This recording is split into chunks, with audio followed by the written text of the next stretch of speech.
My name is Chelsea, and today we will ask the question, does social economic status impact sport participation among youth? The answer, as many of you have already guessed, is yes. But why does this topic matter? Extracurricular activity is correlated with positive outcomes like higher education, greater future earnings, lower rates of childhood obesity, and greater health in the future. Obesity is something that has been on the media a lot and leads to millions in medical costs and is one of the leading causes of death, which is pretty much preventable. Schools with higher sport participation report less crime in the form of delinquency and violence. I chose this topic because I want to work with this age group in the future profession, and I currently volunteer at a nonprofit that serves underprivileged youth here in the San Marcos area. Research reveals that children from a low SES background mainly participate in physical activity only during school hours. This can be because of the cost of gym and leisure center memberships. Transportation can also become an issue. Financial barriers, though, are not the only issue.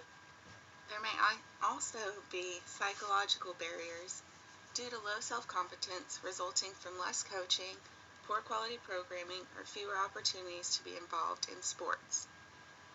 The criteria for selecting the two youth to interview were that they participated on a school team, were not yet competing at a high school level, and most importantly, that they were from two different social economic backgrounds.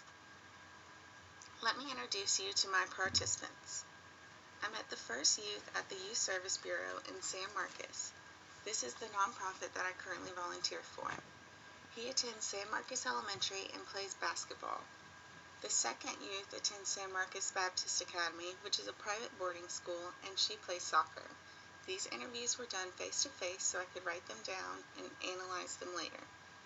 So let's talk about pay to play. Is it helping or hurting?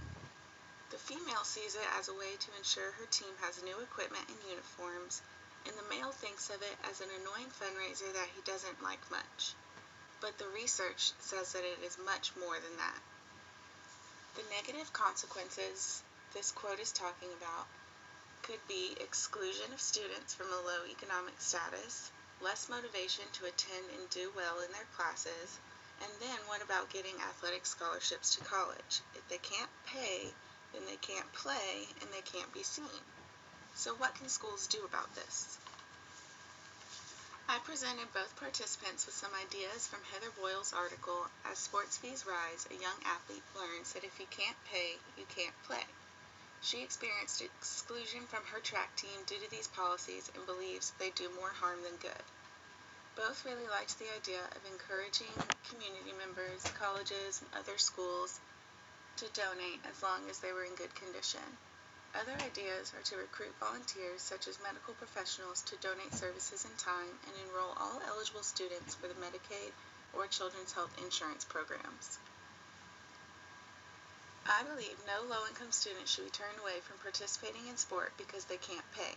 Schools can implement the ideas previously mentioned, and government should allot more money for public school sports programs. Spending a little more now will save millions in the obesity medical costs I talked about in the beginning. Last but not least, encourage your future children, nieces, nephews, students, patients, parents, whatever they may be, to become involved in sport and physical activity throughout their lifetime.